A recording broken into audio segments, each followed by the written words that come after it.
Charlotte Wessels. I am a singer-songwriter and recently producer, and yeah. It's absolutely awesome to be chatting to you this evening. You released Toxic not so long ago, and it's already had well over 18,000 views. It does hold a strong and relevant message. How pleased are you with the feedback so far from fans and media? I am very pleased with the feedback from fans. I had expected critical responses to it, because that's what tends to happen when you release songs that are more political in a way. I'm glad that most people picked up on what I wanted to say. And in terms of the media response to it, I was actually pleasantly surprised, because this was a song that I really wanted to release, both for what it's saying, but also because I think it's musically interesting, musically an interesting track, because it's so fucking weird. And I thought this is going to be like the pop playlist will not pick up on it because it has that screamy bit in the middle, and then the metal playlist will not pick up on it because all around it it's like this very relaxed beat. But funnily, they both picked up on it, which is something that, rarely ever happens. So I was pleasantly surprised by that. Yeah, and most of all, I'm happy that people got what I was going for. Yeah, I really love the screamy bit. That's my favorite part.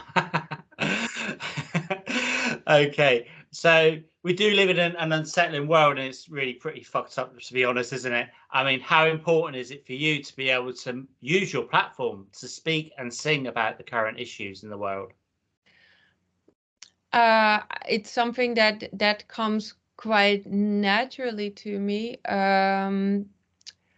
I do think that if you have a platform, no matter how humble, that it's kind of up to you to use it responsibly, and that doesn't require you to comment on everything that's happening or something like that.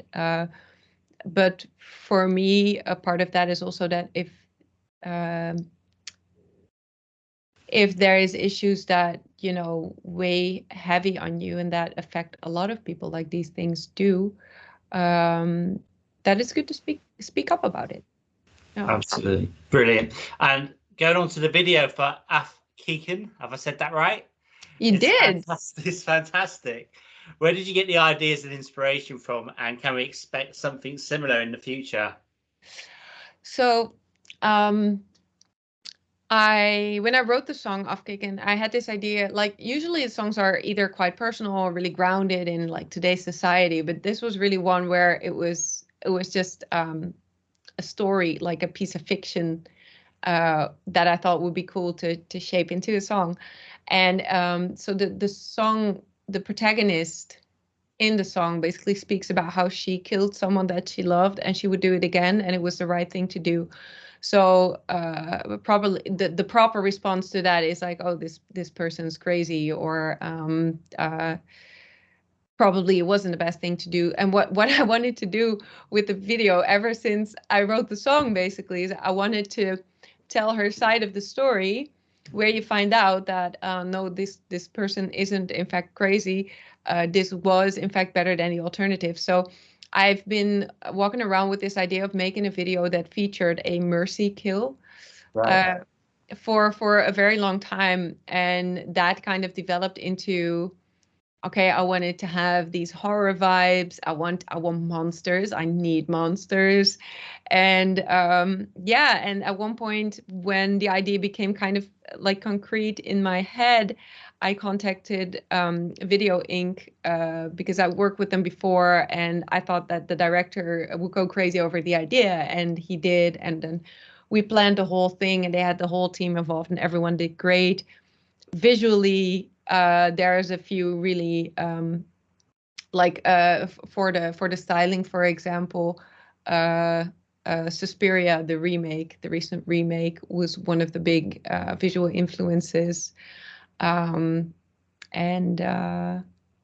yeah, and then just a whole bunch of like horror movies that I like. It's brilliant. So do you think you'd do something else along those lines then? If, yeah, well, I do really love it, and I've been playing with the idea of I have these little scripts in my mind where I think like, oh, it would be really cool to bring that to life as well. But I feel like I have to first I have to financially recover from this one, and also, you know,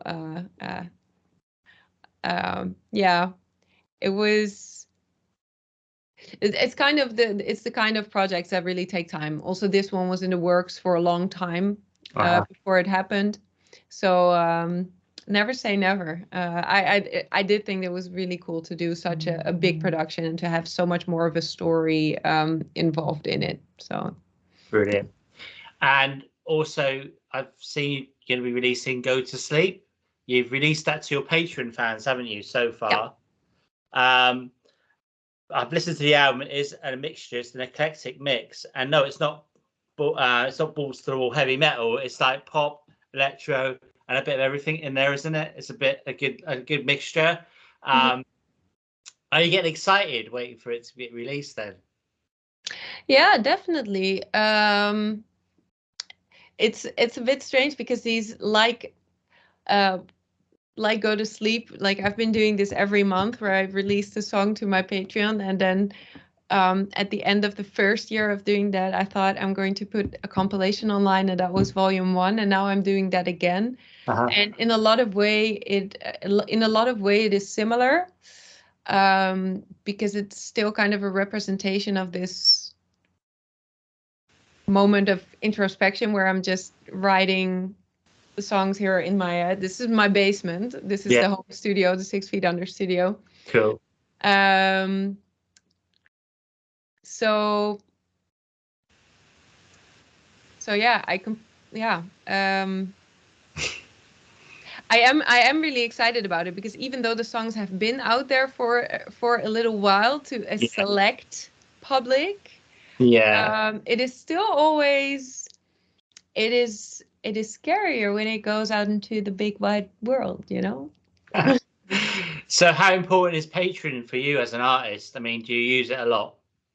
It is the only reason that I've been able to do what I do in these past 2 years. Like I've I mean, I'm sure that I could have done it another way, but I don't know if I could have done it with the same level of freedom and, you know, also support, like both emotionally and yeah, it's been really important. It's what funds all of the music, all of these videos. Like I'm putting out the vinyl, and for volume 2 also digital, but I'm putting out the music through Napalm Records right now. Yeah. Which is a fantastic team. But for me as an artist, it's a good feeling to know that I haven't relied on advances from them, you know. So yeah, it's just like, here is the product. This is what it is. That's really great. And the patrons basically allow me to do that. But not just that, it's also been like, I turned to Patreon back then because I've been a patron for several artists who really had this as a form of community, and that was something that that I really wanted to, but you never know whether that's going to happen, you know? Yeah. But it has really been, it has really been a great support over the last 2 years, which they weren't easy. They weren't easy for anyone, but they weren't easy. So so that's been absolutely great. It's been great on so many levels, Yeah.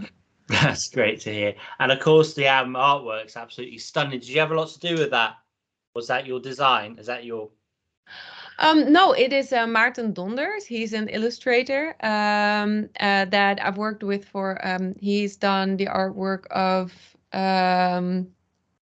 volume 1 and volume 2, and then there's been some separate works in between, like t-shirt designs. He's done the poster design for my first show that's coming up, which I also think is a fantastic design. I actually have it really big here to the side. You can't see it, but um, and yeah, I really, really love his style. And the first times that I was working with him, I would like send him sketches and things, and like I want this and this. But actually, the longer we work together, the less I actually have to do that. Also, like it's for this record, we had a call and we were talking about like what does it represent, what do we want it to tell, like what do we want this what do we want this cover to communicate. Yeah.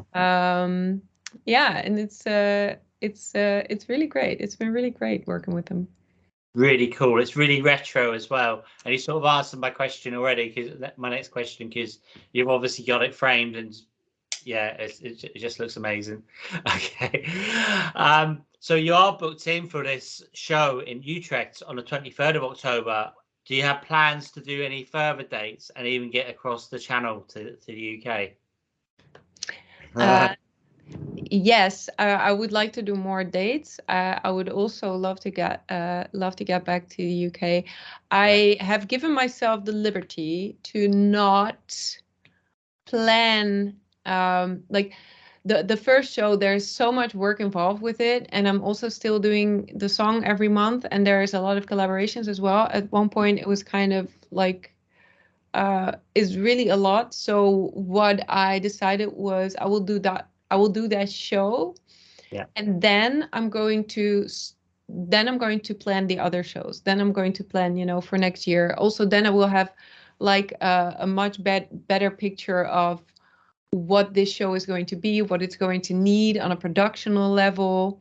So so I haven't got anything locked in for after this one. So far, it's the only one. And with the ways that everyone is touring right now, I don't expect that we can get a gig for tomorrow if we wanted to.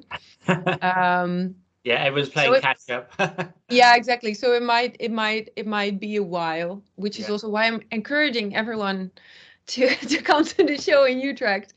Not just because it is currently it's the first and currently the only one, but also because we're going to do it's a double release show, so we're going to do a bunch of things that are quite special that we're not going to be able to replicate if we take this on tour.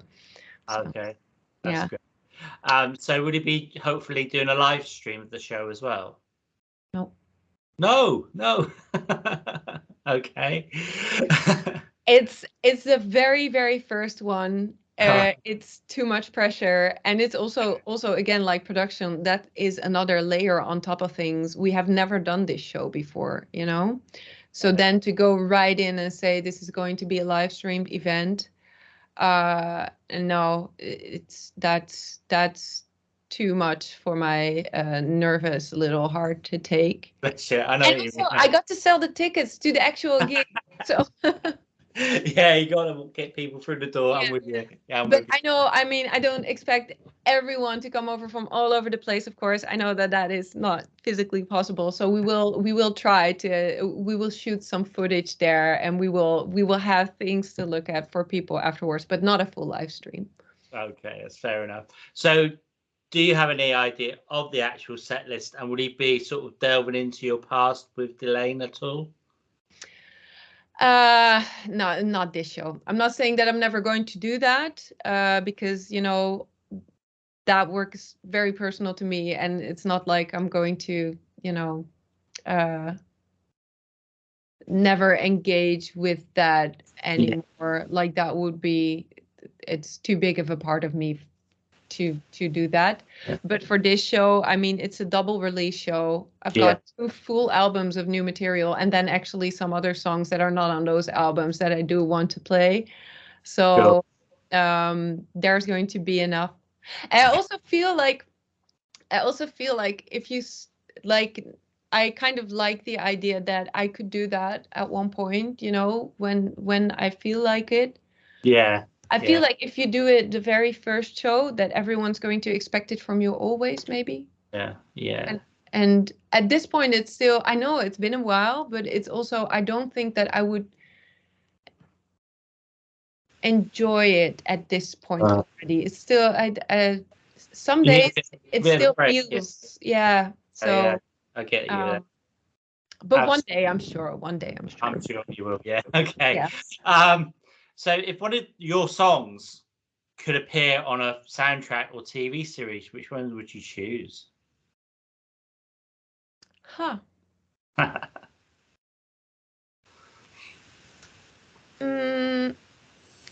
Like, I think that.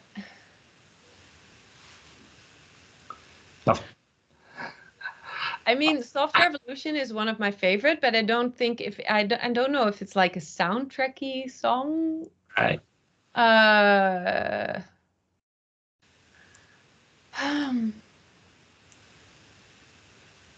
That's a good question. I haven't thought about which one would be like the most. But I try to throw a curveball in now and then, you know. Yeah. Which one would be the most filmic? I've heard people say that about Against All Odds, which is like the very the acoustic song. I don't know. There's one song, it's not going to be on the album because I wrote it after that went into production, but it's actually one of my favorites of the songs that I've done in the past 2 years. It's called All You Are, and it's on the Patreon, and I think it's my current favorite. So maybe that one. Brilliant. Can you give me 4 words then to describe Charlotte Wessels?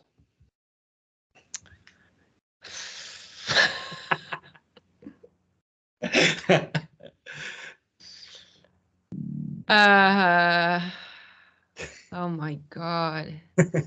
Sorry. I am human. Barely even that.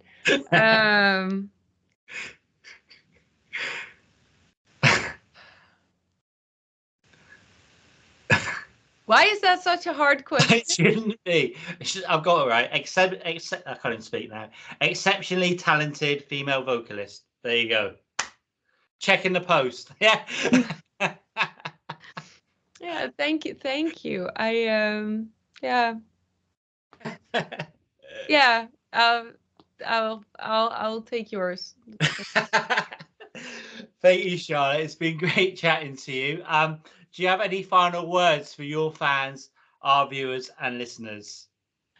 I would like to thank everyone who's been basically following up these last years, and everyone for, you know, whether they just enjoy the music or keep in touch or have been going to the shows or planning to go to the shows. I appreciate it a lot, and makes it possible for me to do what I do.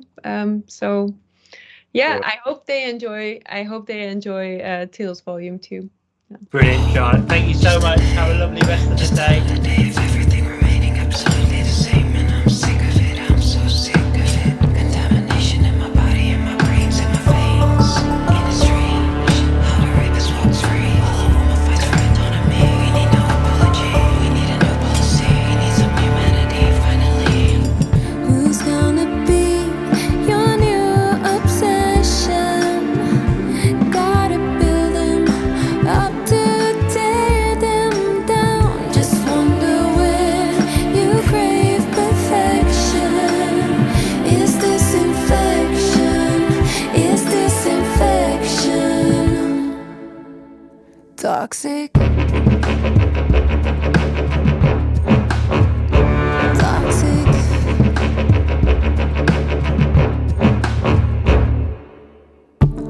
Now have you seen